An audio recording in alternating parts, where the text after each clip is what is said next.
প্রিয় দর্শক, আপনারা দেখতে পাচ্ছেন নতুন পানি চলে আসছে, তাই মাছ ধরার জন্য প্রস্তুতি চলছে। এখানে মাছ ধরা হচ্ছে পানিতে নেমে। এখানে ছোট ছোট পুঁটি মাছ, ট্যাংরা মাছ, শিং মাছ এগুলো পাওয়া যায়। তো উনি মাছ ধরতেছেন দেখতে পেলাম। আমি ব্রিজের উপর থেকে ওনাকে ভিডিও করার চেষ্টা করতেছি। দেখা যাক এখানে মাছ পাওয়া যায় কিনা।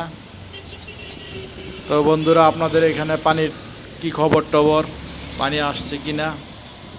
দেখতে পাচ্ছেন নতুন পানি শুরু হওয়াতে মাছ ধরার জন্য লোকজন চলে আসবে কিছুক্ষণের মধ্যে। এখানে একজন আছে, সাইডে ফাইডে আরো দু একজন আছে।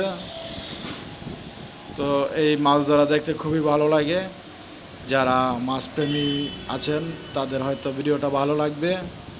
এই যে দেখতে পাচ্ছেন আরেকজন উপর থেকে বড়শি ফালাইছে। দেখি আমরা এখানে মাছ পাওয়া যায় কিনা। এই নতুন পানিতে মাছ ধরার মজাই আলাদা। খুবই মনোরম একটা পরিবেশে মাছ ধরা হচ্ছে। দেখি আমরা মাছ পাওয়া যায় কিনা।